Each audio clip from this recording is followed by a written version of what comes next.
Hello, welcome to the channel Why Stories. Enjoy watching. The fired nurse was looking for any job. When she came to the fading millionaire as per the announcement, she noticed something strange. And after installing the camera, Carla Bosquez left Benedicto Durazo's room feeling a heavy weight on her soul. What she had done was wrong. Carla would never have taken this step if not for her suspicions. She had to find out what was going on after all. Perhaps it was even a matter of life and death. In her early childhood, Carla lived with her mom in a small apartment in a two-story wooden house. They had no father or any other relatives. Just her mom and herself. Carla's mom had grown up in an orphanage, received a government apartment after graduation, trained as a seamstress, and worked most of her life at the local weaving factory.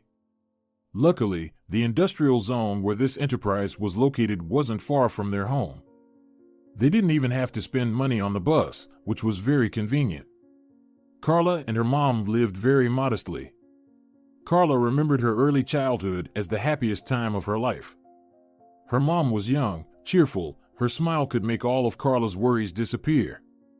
Her mom worked a lot, sometimes even night shifts at the factory. Since she was 5, Carla could take care of herself, cook soup, tidy up, go to the store if needed. Most of Carla's friends lived similarly, independent. Always carrying her key, money for bread on the table, what else could they do?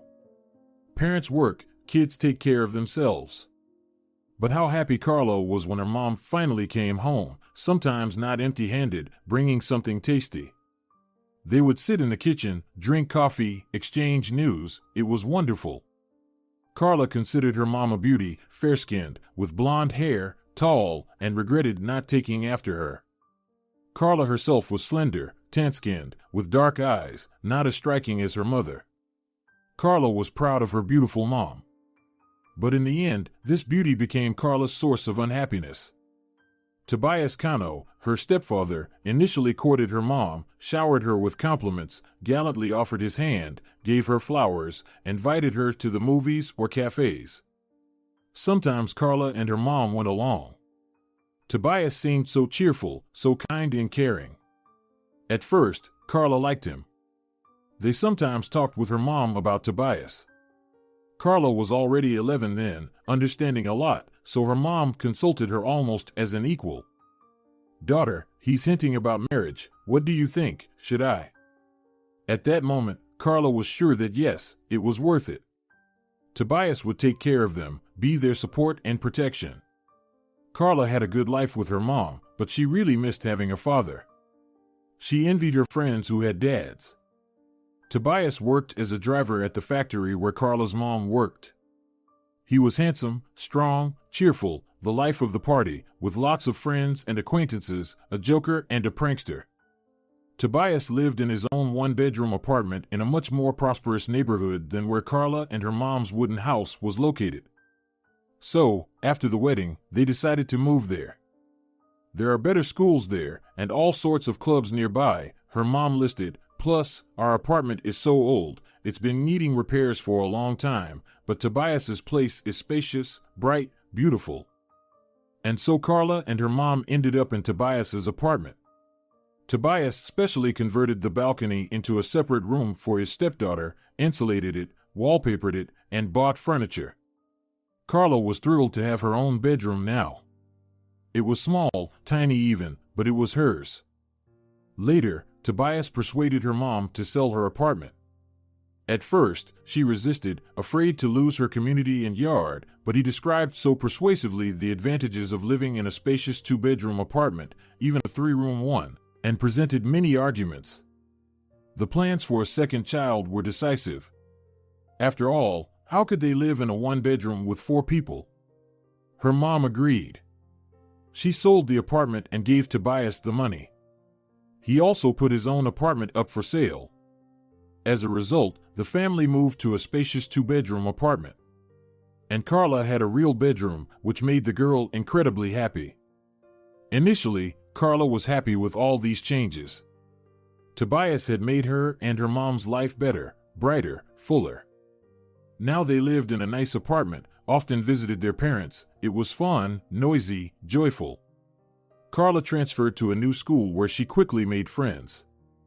The first couple of years were almost perfect, almost because Tobias had a temper. They often quarreled with her mom over seemingly insignificant reasons. Tobias was jealous of his wife. He was also irritated by what he called her lack of housekeeping skills. It was hard for Carla to hear criticisms of her mom. But her mom assured her that everything was fine. Tobias loved them very much, he did a lot for them, and arguments were normal in a family. And then Tobias started having problems with drinking. He used to drink before. Every weekend, guests would come over to him, and of course, alcohol was always involved. Carla's mom also participated in these gatherings, and it seemed to Carla that she enjoyed the parties. But then Tobias started drinking in the evenings after work, sometimes with friends, sometimes alone. Carla's mom worried because she knew Tobias would have to drive in the morning, which could be dangerous. Tobias was infuriated by his wife's complaints and lectures. He snapped back and said very hurtful things. "I took you with a child, settled you in normal conditions, support you. Your salary is peanuts. And you're here making demands of me. Get out of my sight." Tobias said all this loudly and rudely. If her mom started arguing with him, a real scandal would erupt. And then Carla would lock herself in her room and cover her ears. She was scared and uncomfortable, and also very upset for her mom. Over the years, Tobias drank more and more. He lost his job, and now Carla's mom was the sole provider for the family. But somehow, Tobias still saw himself as a benefactor who had taken in a woman with a child. Tobias had more and more complaints about his wife. She couldn't cook, there was dirt in his apartment, she didn't take care of the child, and most painful for Tobias, she hadn't given birth to a son for him. "You're good for nothing, woman. Couldn't even give me a second child," he lamented. "If I had my Roberto now, I'd have something to live for, to strive for." Tobias also nitpicked at Carla. She dressed like a wild girl, didn't study well, didn't have the right friends, and didn't help much around the house. Once, Carla had been glad that Tobias would become her stepfather. She hoped for friendship, support, warm relations, but he never accepted her. Moreover, Tobias openly irritated her. He often reprimanded his wife for spoiling her daughter too much and spending too much of the family's money on her. Tobias's drunken outbursts drained the soul, sapped their energy and strength. It seemed he hated his wife and stepdaughter. At least, when he was drunk, he poured out a stream of insults that left him feeling gray and sick inside. Unwarranted reproaches, hurtful name-calling. At night, Tobias wouldn't let his wife and daughter sleep. He would talk emotionally on the phone for a long time. He'd turn the TV on loud. He didn't care that Carla had to go to school in the morning and her mother to work. Tobias hadn't worked anywhere for a long time himself.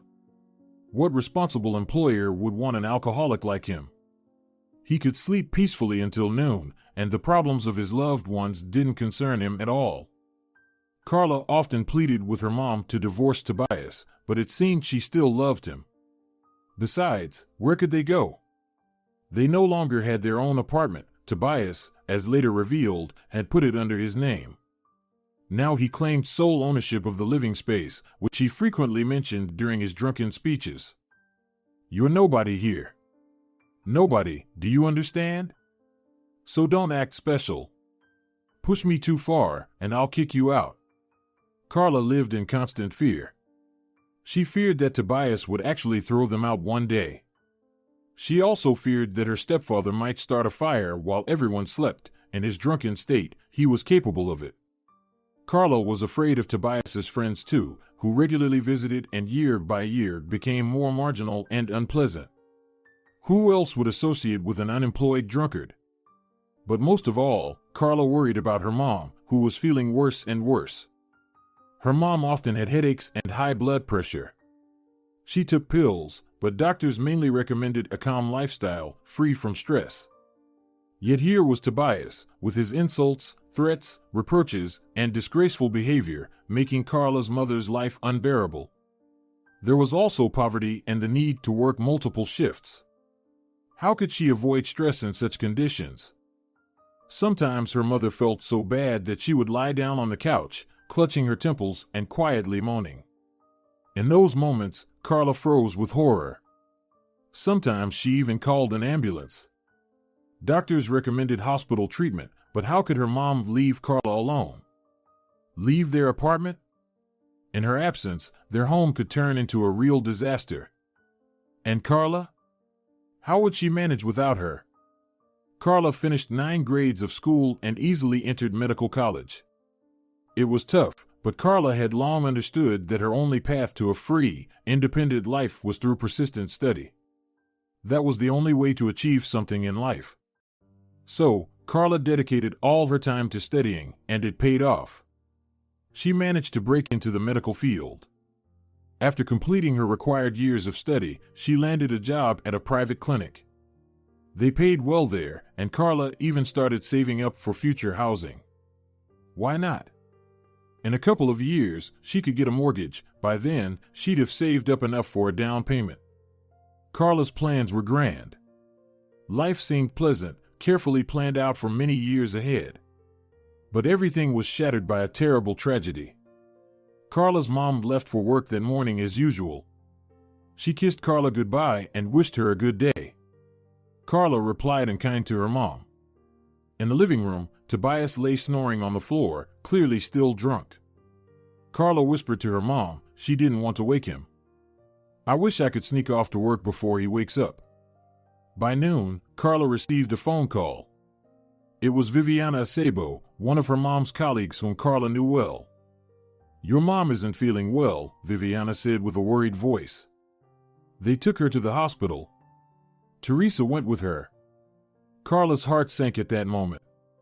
Viviana said her mom was in the hospital. There was no talk of anything fatal, but Carla sensed deep down that she wouldn't see her mom again. And that turned out to be true. When Carla rushed to the hospital, Teresa met her, tears streaming down her face. From Teresa's expression, Carla understood the worst had happened. They couldn't save her mom, it was a stroke. The rest was a blur: the funeral, which her mom's colleagues helped organize, endless condolences, Tobias, who barely understood anything. Carla didn't particularly think about the future then.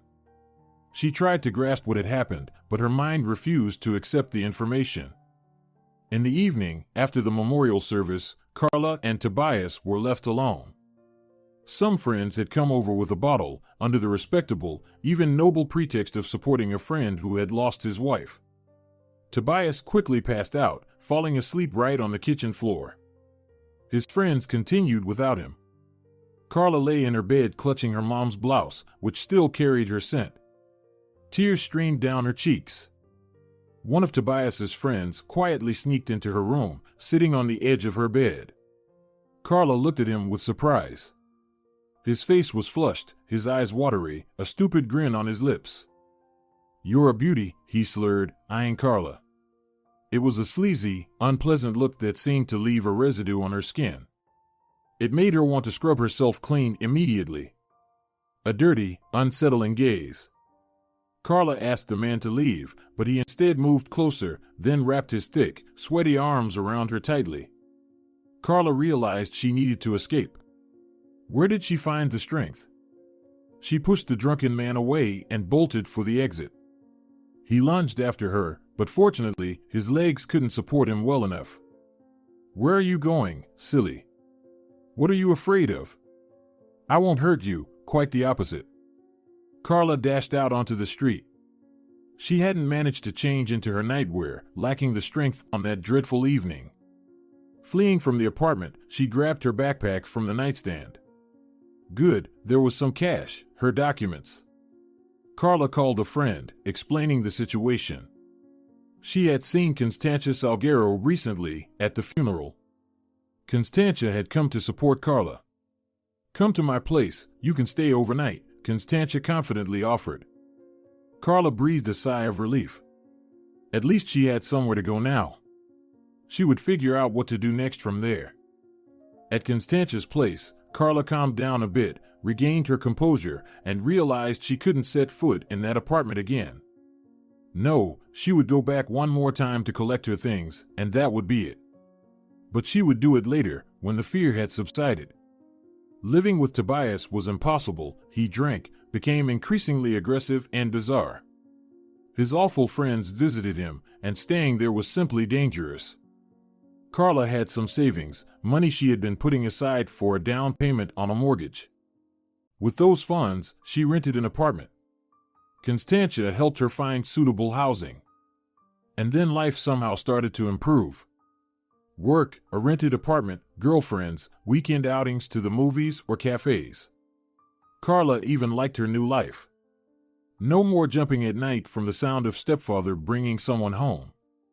No more enduring Tobias's insults, seeing his face contorted with hatred. By the way, he reacted quite calmly to Carla moving out. About time, he commented, watching his stepdaughter hastily pack her things. You're grown up now, not a little girl anymore. You won't disappear. Just don't forget who raised you, taught you. Help me out sometimes, check in. Chip in a bit. Naturally, Carla didn't visit Tobias and certainly didn't provide any financial support.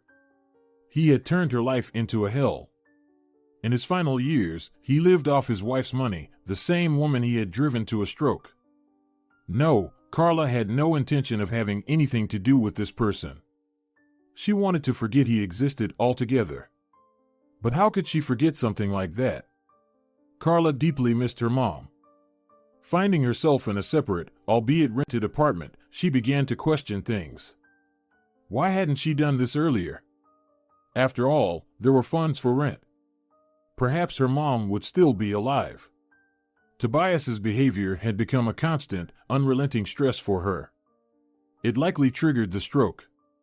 Unfortunately, the past couldn't be changed. The private clinic where Carla worked as a nurse gradually expanded and turned into a full-fledged medical center. Luxurious renovations, stylish interiors, state-of-the-art medical equipment, renowned doctors, everything was in place. The owner of the business wasn't particularly knowledgeable about medicine but did a lot for his creation. The staff were paid quite well by city standards. It was enough for Carla to cover her rent, enjoy good food, and even afford nice but not overly expensive clothing. Then something happened, and Carla didn't quite understand what exactly. In short, the former owner went bankrupt or got into some debt trouble. Either way, he had to part ways with the medical center and sell the business. The clinic passed into the hands of a new owner. Among the staff, anxious rumors began to circulate. The new broom sweeps differently. Senior nurse Malia Ostudio, an elderly woman, shook her head knowingly. They might just ask us all to leave. Oh, I'm so scared, Carla fretted. Well, you, young and beautiful, shouldn't worry too much, I guess. But me, a pensioner, they'll surely lay me off. Who needs elderly employees anyway? Carla hoped Malia was wrong because she couldn't afford to lose a good income. After all, she had no one else to rely on. She had to rely on herself. Unfortunately, Malia's prediction did come true, albeit not entirely. The new owner indeed started laying off the previous staff members, and Carla was also included in the layoffs, despite being young, attractive, and performing well. It was a blow and a complete surprise to her. She had really hoped to keep her job. Carla began scouring job listings. Nothing offered seemed suitable to her. The average nurse's salary in their city was simply laughable. Only private clinics paid well. Working in a public hospital wouldn't even cover rent, let alone food for a month, even with Carla's modest needs. She was nearing desperation. On top of it all, the rent was due soon, and she had no money left at all. The landlord had given her a couple of weeks. Just a couple of weeks, and she would find herself on the streets. Constantia, the same friend who had sheltered Carla a few years ago, stepped in to help. But why are you fixated on being a nurse? Constantia asked. What else can I do? Carla shrugged. With your education, there are plenty of other job opportunities, Constantia replied. Like what? Well, for example, Constantia pulled out a folded newspaper from her purse. Carla hadn't seen a real newspaper in ages. This one was filled with classified ads. What's this? I looked up caregiving vacancies, Constantia explained, and even circled a few ads that might interest you. Take a close look. I think you'll find something. Carla took the newspaper from her friend's hands and quickly scanned the circled ads. They were all caregiver positions that welcomed medical education. Carla smiled, wondering why she hadn't thought of this herself. The very next day, Carla started calling potential employers. Some had already found caregivers for their sick relatives, others offered unacceptably low pay, and a few required a male assistant because the person needed help being lifted into the bath. Carla was almost despairing when finally she found a suitable option and was invited for an interview. A couple of hours later, following that encouraging phone call, Carla stood before the gates of a magnificent mansion. Clearly, a very wealthy family lived here. Carla even blushed at the thought. They wouldn't hire someone like her, just a simple girl. A woman in a strict blue dress and an impassive face greeted her. She escorted Carla into the house. Carla's head spun. Such spaciousness, such luxury. She had only seen interiors like this in TV shows about the lives of the rich.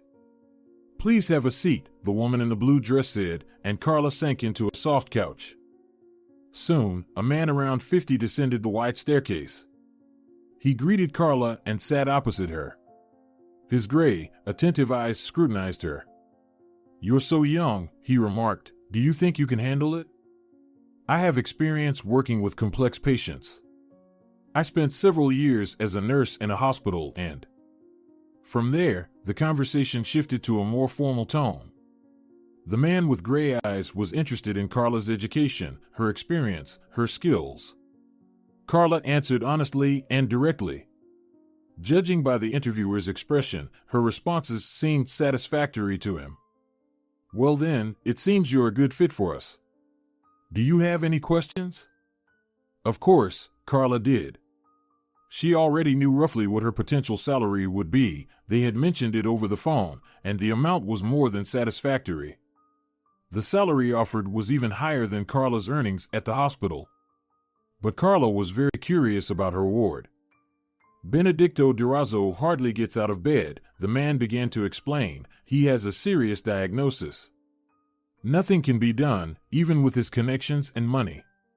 He's slowly fading, losing strength. He needs someone to assist him throughout the day. To administer medication, adjust pillows, listen, entertain with stories. I see you're an open, simple, kind girl. That's exactly what we need. Your medical education is simply wonderful. Benedicto sometimes needs injections. Can you handle that?" "Of course," Carla replied immediately. Then the man with the gray, attentive eyes introduced her to the employer. Benedicto lay in a spacious, bright bedroom. There was a faint smell of medication in the room, but overall, the air was fresh and cool. Typically, in the rooms of seriously ill patients, the aroma was quite different. Heavy and repellent, but here there was nothing of the kind. Carla liked that a lot. Benedicto himself was a thin, pale man. Dark, short-cropped hair, brown, almost black, intelligent eyes. "Here, Benedicto, I've found you a daytime caregiver." "Hello," Carla greeted him. Benedicto looked at her with a warm, friendly gaze. He even managed to muster a smile. "Hello, beautiful creature. I'll try to give you as little trouble as possible." Carla was surprised. She had prepared herself to serve a demanding person who would expect the impossible from her and criticize her at every opportunity. And she was ready to endure it all for the money. She felt there was no other way. But then came these words. Although, maybe this Benedicto would prove himself yet. But Benedicto turned out to be a genuinely pleasant person. Tactful, intelligent, respectful. He conducted himself impeccably politely with the household staff, of which there were plenty in his home. He never offended anyone with their salary. These people reciprocated the employer's attitude, loving and respecting him. Benedicto was aware of the problems his subordinates faced.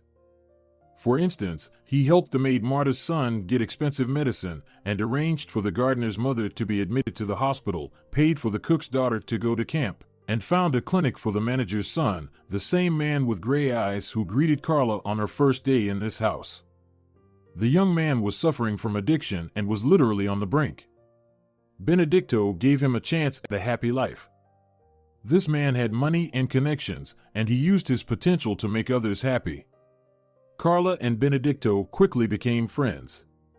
Learning about the young caregiver's story, the man felt a deep respect for her. "You're a strong girl," he said. "Others in your place would have broken down." "How many are like that? They start drinking, partying, wasting their lives, but you endured. You have a backbone." Carla was pleased with this compliment. Carla and Benedicto spent a lot of time together. The man was mostly bedridden, rarely getting up, and he often needed assistance. His sociable nature couldn't tolerate loneliness. Despite his advanced age and illness that showed him no mercy, he still loved conversations as he used to and preferred being in the company of others. There was always someone visiting him, former colleagues, friends, or relatives. The staff was constantly bustling in his room. Carla also befriended the kind and friendly Emmanuel Enriquez. From the doctor who visited almost every day, Carla learned Benedicto's diagnosis. Yes, it indeed left no chance for recovery. It was unfair and heartbreaking. Such a good person, not even old yet. So much warmth and kindness emanated from him. Everyone around him felt good, calm, and pleasant, despite his fate. Carla spoke extensively with Benedicto, and the other household aides shared stories about him, speaking only the best. That's the kind of person he was. It turns out Benedicto came from a poor rural family. From childhood, he showed talents in various fields, so after finishing the village school, he came to the city to study. He enrolled in a prestigious faculty that prepared aviation engineers. While studying, he worked part-time in a design bureau.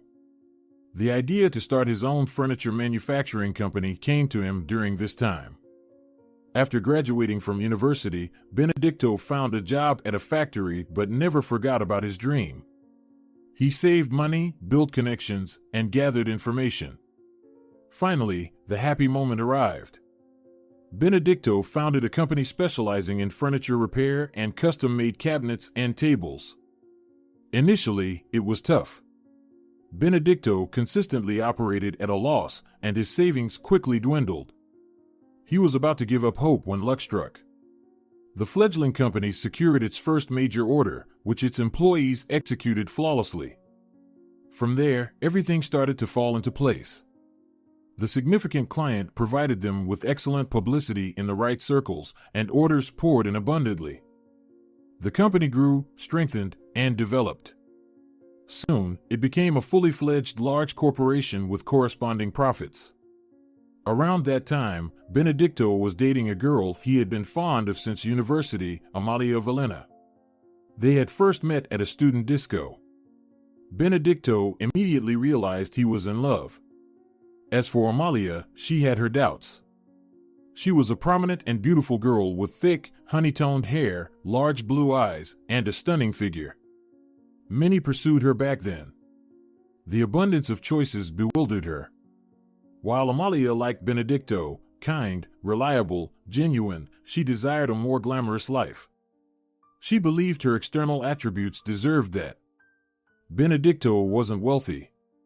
Then fate brought them together again when Benedicto's business began to thrive. Both concluded their meeting wasn't coincidental, and they became a couple. Now, Benedicto felt genuinely happy. He had money, his beloved business, and Amalia by his side, gentle, loving, understanding. By that time, she could fully appreciate Benedicto's human qualities, having stumbled a few times and understanding what mattered. Soon, Benedicto could afford a huge house in an elite gated community. They had planned for children to fill this house very soon, with enough space for more than one child. Benedicto and Amalia dreamed of becoming parents to many children. However, those plans never came to fruition. Year after year passed, but the long-awaited child never appeared. One day, in tears, Amalia confessed to her husband that several years ago she had undergone an abortion by some scoundrel. She cried, blamed herself, even suggested Benedicto leave her and find a normal wife without such a past. Of course, he never entertained such thoughts. Long years of visiting doctors commenced, but nothing helped. Neither experimental drugs, nor expensive injections, nor innovative methods. Benedicto, at least he had his business, his furniture company. Work consumed much of his time, requiring his full engagement. So, he had something to occupy himself with. But Amalia, she transformed from a cheerful and tender wife into a suffering soul, blaming everyone and anyone for her misfortune or lack of empathy towards her. Amalia became fixated on the unattainable dream of motherhood. She suffered, felt out of place, and grew resentful towards her husband for spending so much time at work and not suffering enough with her. Benedicto suggested that if Amalia wanted a child so badly, why not get involved in volunteer work? These people visit orphanages, helping orphans. He even took a couple of shelters under his wing, becoming a constant sponsor for disadvantaged children. The plan was for Amalia to visit orphanages, find out what the children needed, and handle the procurement of necessities. Initially, Amalia embraced this idea with enthusiasm, but her enthusiasm didn't last long. Other people's sniffling children, often poorly behaved, noisy, or even sick, repulsed her. She didn't want to see them. So, Amalia quickly distanced herself and immersed herself once again in her suffering over her own child. And Benedicto? He continued to help orphanages, but now alone. He enjoyed seeing the gratitude of the staff, feeling that he was making the destitute orphans a little happier. After all, strength and opportunities are given to support those who are weaker. During that period, Amalia and Benedicto grew very distant from each other. They didn't understand each other, often argued. Amalia accused Benedicto of being inattentive, of being cold, though these were wholly unfair accusations. Benedicto missed the old Amalia so much, their soulful conversations, the warmth and tenderness that had once been between them. And then she entered his life. A young woman, modest, quiet, incredibly beautiful and touching. And very, very sincere. That's what finally won Benedicto over completely. Such people were rare for him. Camila Berra worked as a weaver. Benedicto had a long-term contract with the factory where she worked, supplying fabric for upholstering sofas. One day, Benedicto went to the factory director for business matters, and in the corridor, he accidentally bumped into her. She was also heading to the director, carrying a leave application. It was like a lightning strike. At first glance, the girl didn't stand out in any special way. Minimal makeup, a modest dress that didn't hide the advantages of her graceful figure, but Benedicto couldn't tear himself away from her eyes, radiant, gentle, captivating. In general, he gathered the courage and introduced himself to her, learned her name, and engaged in some casual conversation. Benedicto felt warmth and sympathy from Camila, and they enjoyed each other's company so much. Benedicto acted unfairly by hiding from Camila that he was married. Otherwise, she would never have agreed to date him. As for Benedicto, at that moment, he didn't even think about the future. After all, the truth would eventually come out. He wasn't worried about Amalia's feelings, he felt they had long been strangers. With Camila, however, everything was different. She enveloped Benedicto with care like a warm blanket. In return, he did what he could to take care of her, buying her beautiful clothes and providing moral support. He even helped arrange for her boss to increase her salary. Expensive gifts embarrassed Camila, but Benedicto's care clearly brought her pleasure. She had a complex fate. Raised in an orphanage, she didn't know the love of close people. And now she gratefully accepted Benedicto's attention. By the time Benedicto finally confessed to Camila that he was married, they had been dating for a couple of months. The pain and despair reflected in her beautiful blue eyes were palpable. She looked at Benedicto as if he had deeply disappointed her. "We've been strangers with my wife for a long time. She doesn't understand me, and I don't understand her. We will divorce," Benedicto said, realizing how cliched his words sounded, typical excuses of a philandering married man. Camila walked away from him. And it wasn't because Benedicto turned out to be married, no. It was the fact that he had deceived her for so long. Benedicto didn't know where Camila lived, but he would wait for her in the evenings by the gates of the weaving factory. He confessed his love and begged her to come back. One day, Camila firmly asked him not to bother her anymore. "I've found a young man who is honest with me and not married. We are serious, so please don't interfere." Camila's gaze was cold, her voice stern. Benedicto probably wouldn't have given up on her, but suddenly it turned out that Amalia was expecting a baby. The long-awaited event that almost no one dared to hope for. Another round of IVF at the Capitol Clinic produced this result. Amalia, she was like flying around the house on wings. Her endless reproaches and ceaseless suffering disappeared. The woman's eyes now sparkled with happiness.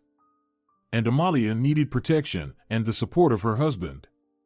So Benedicto decided to stay with Camila. After all, a child was about to be born. This little one needed a father. His heart was aching. Some inner feeling told him that he was missing something very important. Something that could never be regained or replaced. Benedicto longed for Camila's touch, her eyes, but new circumstances dictated his course of action. Benedicto stayed with his family. Amelia's pregnancy was difficult. She was constantly in and out of the hospital for monitoring. Both spouses were constantly anxious about the future of their baby. Would they be able to carry him to full term? After all, they were unlikely to have another chance to become parents. Mariano was born prematurely but perfectly viable. The baby had to spend a couple of months in the hospital. And then, there was a triumphant discharge with lots of guests, entertainers, a huge cake, and baskets of flowers. Amalia felt genuinely happy. Benedicto saw this and rejoiced for his wife. He himself was proud to have become a father. He had a son, a future assistant in all matters, the heir to the furniture company, his best friend. His new role and the emotions tied to it almost completely pushed thoughts of Camila out of Benedicto's mind. And then there was a lot of work piled up.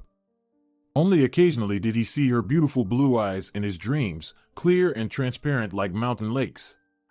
And then his heart ached with longing for her. Benedicto sometimes visited the factory where Camila worked for work-related matters. He looked around carefully, hoping to see her, but she was nowhere to be found. Maybe she had quit? But he didn't want to inquire specifically about her. It was better to erase Camila from his mind altogether. He now had a son. And what about her? She had a young man. She had told him that herself, so what was the point of these yearnings? "I'm telling you this story for a reason," Benedicto smiled at the silent Carla. "You see, if you ever find true love, real love, never trade it for anything, fight for it until the end. Only then, in the twilight of your years, will you understand that you've done everything right in this life. There's always a way to make everything work, to not miss out on your happiness and not leave others unhappy. You're probably still young. You may not understand what I mean." Carla may not have fully understood her wise employer, but she felt his longing for Camila. Imagine, they were together for only 2 months, and he remembers her his whole life. And even now, being seriously ill, he regrets letting her go back then. That's the feeling. Carla suddenly realized that she dreams of loving someone just as deeply someday. Little Mariano, the light in the window for his long-awaited parents. A marvelous miracle, the heir prince. Needless to say, the baby was spoiled. He was showered with expensive toys, enveloped and cared by both mother and father, who seemed to live for this charming boy. Benedicto had big plans for his son. He envisioned him as intelligent, strong, assertive yet kind and compassionate. But as Mariano grew up, as often happens, he turned out quite differently from what his parents had imagined. Spoiled, capricious, selfish, Benedicto sadly shook his head as he uttered these epithets about his only son. I'm to blame, I'm to blame. I worked too much, convinced myself it was all for him. For Mariano's future. I wanted to leave him an empire to further develop and strengthen. But where did it all go wrong? At first, everything was great. Amalia eagerly took on the task of developing her little one, baby swimming pool, English and speed reading courses for preschoolers, mental math, preparation for the most prestigious high school in the city with the help of university professors. Though Benedicto had to pull strings here. On his own, despite the efforts of tutors, Mariano did not meet the passing grade. Then, the influential father often had to use his power and influence to support his son. He didn't like it. It seemed like he was doing something wrong, but Amalia convinced him each time that he had to promote their only offspring by any means necessary. Amalia doted on Mariano. All mothers love their children. But in Amalia's case, it turned into something almost pathological. She forgave him for everything, organized his daily life and leisure so that he wouldn't encounter difficulties and consequently wouldn't get upset unnecessarily. Mariano took failures so painfully, cried, suffered. His head would ache for a long time afterward. Of course, under such conditions, the boy couldn't grow up any differently. From childhood, he believed the whole world revolved around him. He knew that if he just complained to his mother, put on a sad face, or perhaps shed a tear, she would do everything he needed. Benedicto, of course, was not satisfied with such parenting methods. He tried to argue with his wife, but, "You don't know how to raise children. I've read heaps of literature. This is how free-spirited, self-assured, and happy individuals are raised. You have no idea how much childhood trauma we all have. It hinders us in life, clips our wings." Mariano won't experience that. If Benedicto continued to insist, Amalia would use ironclad arguments. "And you're always at work. You're hardly ever home. You don't take a particular interest in the child. You don't know what he lives and breathes." At this point, Benedicto fell silent, gave in, because Amalia was indeed right. Yes, he spent a lot of time at work and had no idea how to raise children. In this matter, his wife certainly knew better. When it came time to apply to university, it turned out that Mariano's knowledge might not even meet the minimum score required for admission to a fee-paying program. This was despite the fact that the boy attended a prestigious high school. Mariano always had good grades, so Benedicto was quite surprised by this result. He had thought his son was knowledgeable. Yes, Mariano was infantile, dependent, capricious, but diligent in his studies and intelligent. It turned out that for many years, Amalia had been handling her son's education her own way. Simply put, she bribed the principal, and Mariano received good grades. Benedicto was beside himself. By this point, he finally realized what a mistake it was to neglect his son's upbringing. Connections had to be called upon again. Mariano became a student at the local university's design faculty. He chose the field himself. However, the young man aimed to move to the capital, but Benedicto understood that his ill-equipped offspring needed to be under constant parental control. Moreover, even in the capital's universities, an influential father couldn't cover for him. Benedicto's capabilities were not limitless. And life in this city was much simpler.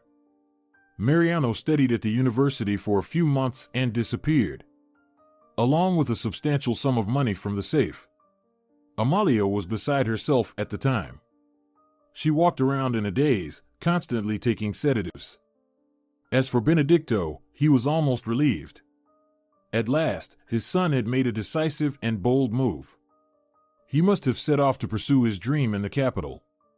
Even if things didn't work out, it wasn't the end of the world. The impulse itself was right. Later it turned out that Mariano did indeed move to the capital. He didn't study or work there. Instead, he was searching for himself. Simply put, he was burning through his father's money and surfing the internet looking for design courses. He would start one course after another and promptly drop out, even those that had already been paid for. The reason was that he found them either boring or too difficult. When the money ran out, that's when Mariano would reappear. He would call, asking for a transfer. Naturally, Amalia fulfilled her son's request. She was prepared to do anything to maintain his favor. Benedicto, if he had been asked, would have handled it differently. He wouldn't have given money to his audacious offspring. Either Mariano would have returned home with his tail between his legs or started to fend for himself. But arguing with Amalia about Mariano was futile. And what if he ends up starving or turns to crime because he doesn't have money? He'll ruin his reputation. How will we live, knowing that we are to blame because we didn't help our own flesh and blood in a difficult moment? Mariano remained in the capital, fully supported by his father. He would only call his parents when he ran out of money. He would briefly mention his life reluctantly and superficially, as if considering such conversations a heavy burden. Mariano tried himself in various fields. He worked as a model because of his pleasant appearance and self-confidence, played in a rock band, attempted to start his own business with his father's money, and took his first steps in psychology, but nothing worked out for him anywhere. And Benedicto understood perfectly why. Mariano wasn't used to working, wasn't accustomed to labor. The boy had grown up in sheltered conditions. Mariano had no idea how to overcome difficulties. He enjoyed an easy, pleasant, carefree life, and he lived it. Nightclubs, beautiful girls, young men eager for a young man's money, more precisely, his father's money. But for the girls, there was no particular difference. Cheerful comrades, those who liked to live at someone else's expense. Mariano caught the attention of the police a couple of times. These were stories related to substances and robbery. Benedicto managed to pull Mariano out of trouble each time. However, this cost him considerable stress, effort, and money. Then Amalia fell ill. Benedicto suspected that nerves were to blame for everything. His wife was deeply concerned about their son, the wastrel. She dreamed that Mariano would marry, become a model family man, and his father's successor, his right hand. She planned to become a grandmother with many grandchildren. That's what she called herself jokingly, though she added the adjective future.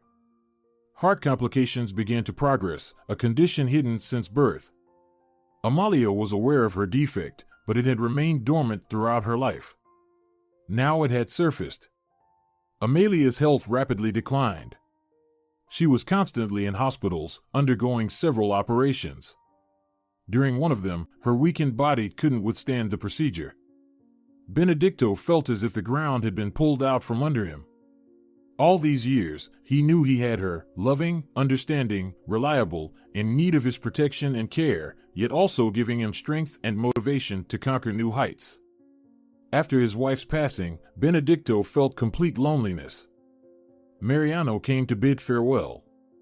Yes, Benedicto still had his son, but he had grown into a completely different person. Benedicto didn't even know what to talk to him about or how to support him in their shared grief. Amalia's death also shook Mariano. She had been the closest person to him. The young man looked lost.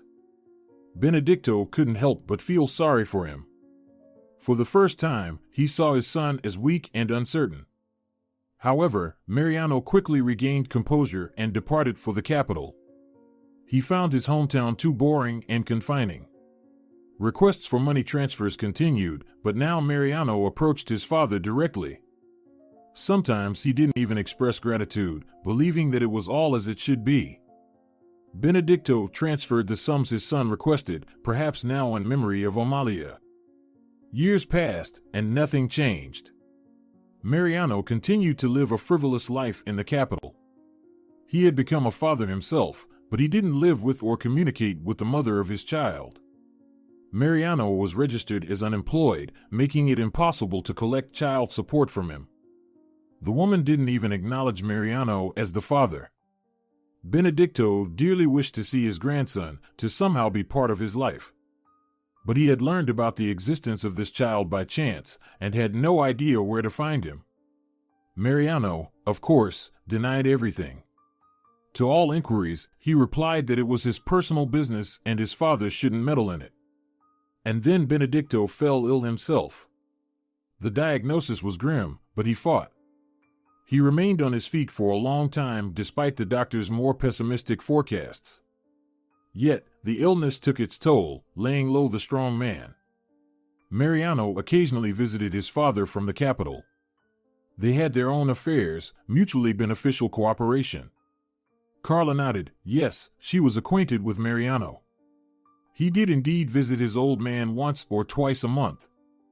Handsome, polished in some way, stylish, expensively dressed, with a strong chin, sharp cheekbones, and arched eyebrows. A typical TV show heartthrob. It's no wonder he had many girlfriends. People always noticed such individuals. Carla noticed something that kept bothering her. That's why she took a step that wasn't entirely morally correct. But she needed to verify her suspicions. During the time she spent in Benedicto's beautiful home, Carla had become familiar with him. And Mariano? His visits had a detrimental effect on Benedicto's health and mood.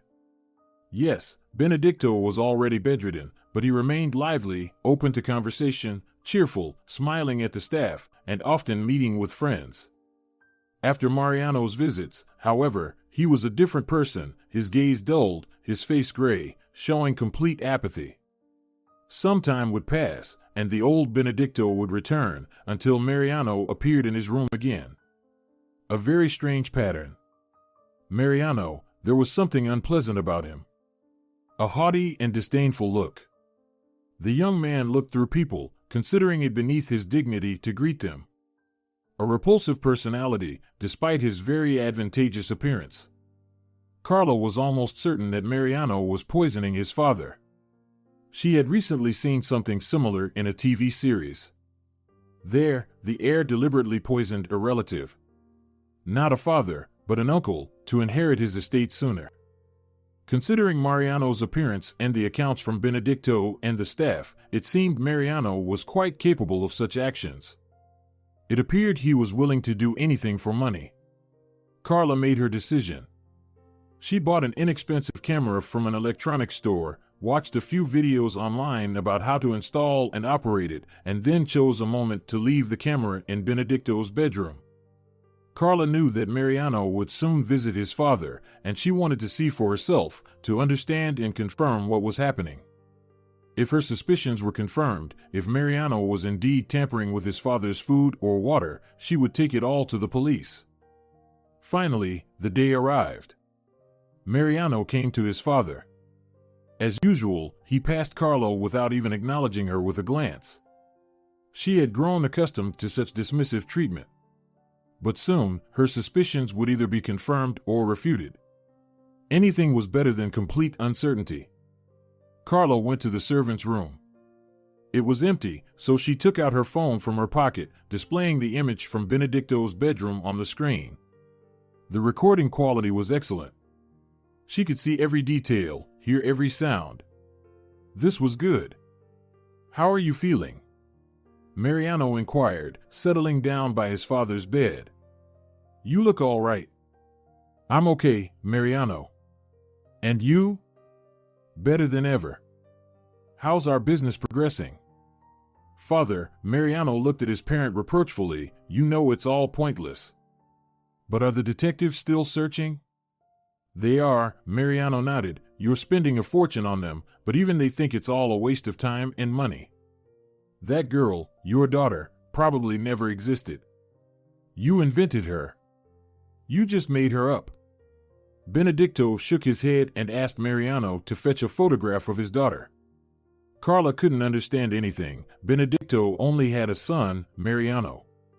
What daughter is he talking about now?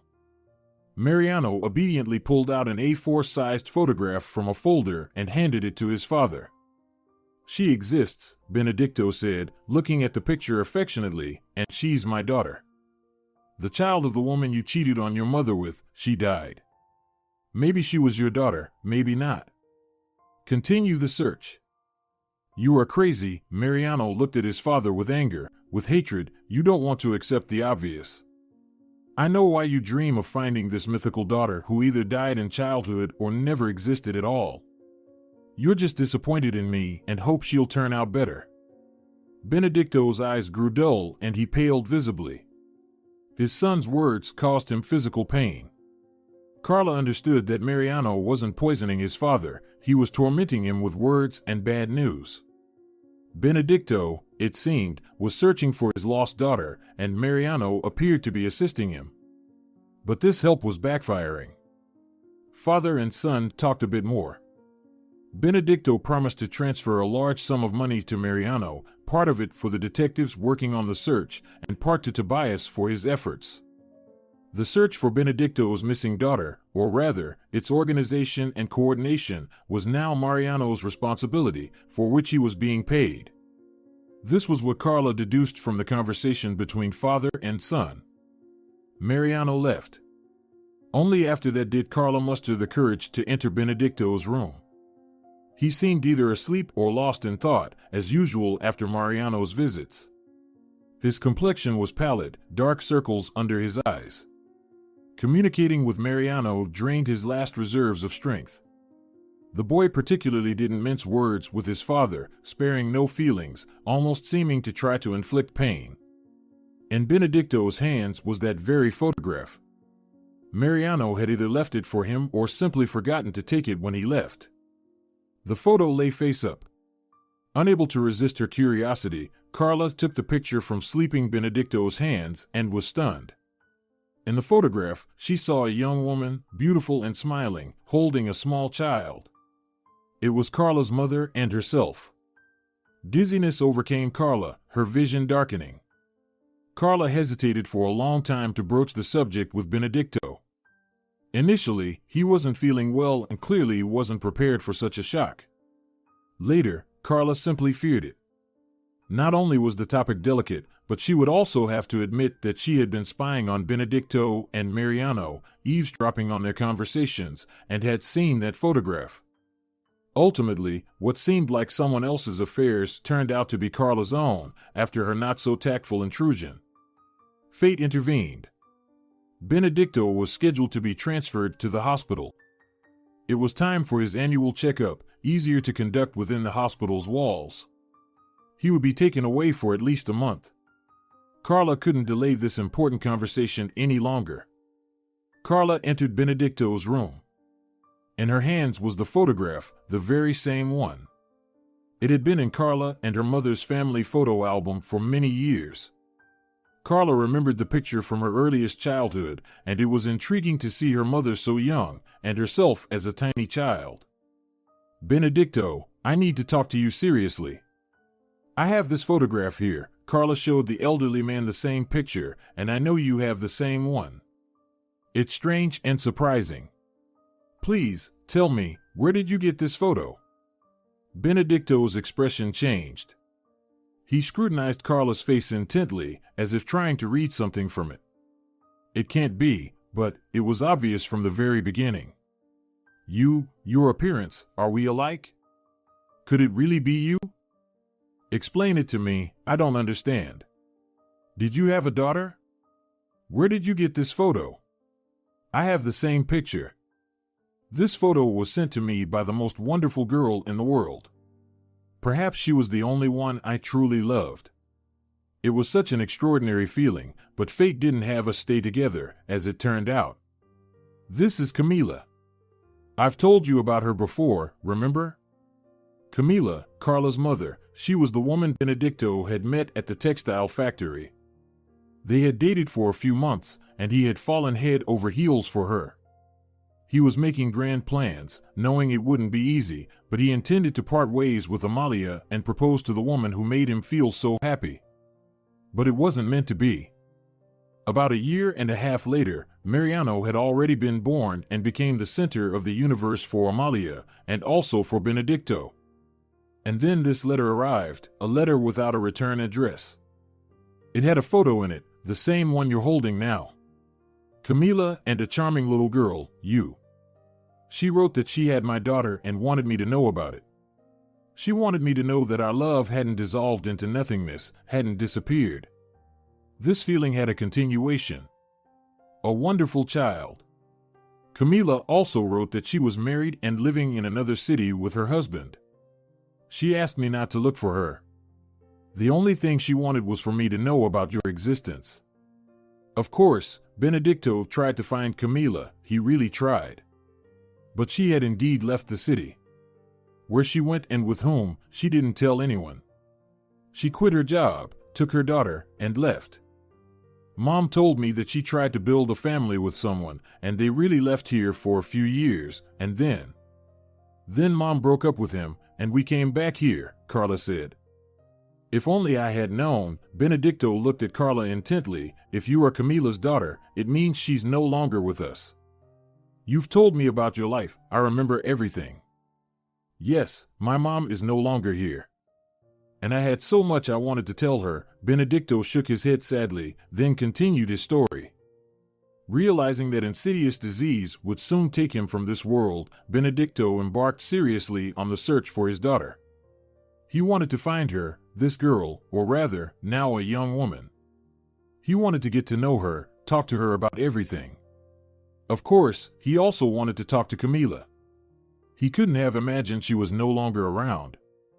Benedicto helped other people's children, sponsored orphanages, but his heart was restless about his own unknown daughter. How is she living? Does she need anything? Is anyone mistreating her?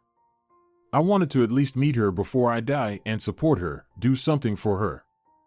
I hired detectives, or rather Mariano did. I told him everything and appointed him as the coordinator of the investigation, so to speak. I wasn't able to do it myself anymore. We managed to find out some things. Supposedly, Camila did indeed have a daughter once, but she passed away. I couldn't believe it. The documents looked fake, as if someone just wanted to cover their tracks. I asked Mariano to continue the investigation, but it didn't yield any results. Lately, bad news has been weighing heavily on me. Time was slipping away, the chances of finding my daughter were diminishing, but fate took pity. You found me yourself. And Mariano. I don't think he was even looking. He was just taking the money I gave him for the detectives. I'm not a fool. I understand he's worried about his inheritance, afraid he'll have to share it with his sister, with you. I don't even know what to say, Carla said, her eyes wide with confusion. What she had just heard didn't make sense in her head, but somewhere deep inside, she felt warmth spreading throughout her body. She had a father, and such a strong, kind, wise, incredible one. There's so much we need to catch up on while we still can, Benedicto warmly smiled at Carla. We'll try our best. And Mariano, he'll come around once he realizes. Can you imagine? Mariano dreamed his whole life about having a sister, specifically a sister. He used to ask us when he was little to have a sister for him. Of course, he stopped later as he grew up. I think Mariano will be glad in the end. Benedicto reached out and squeezed Carla's hand firmly. She smiled. Suddenly, she felt like wings had grown on her back. She wasn't alone anymore, she had a family now. If you're enjoying it as well, leave a like and subscribe.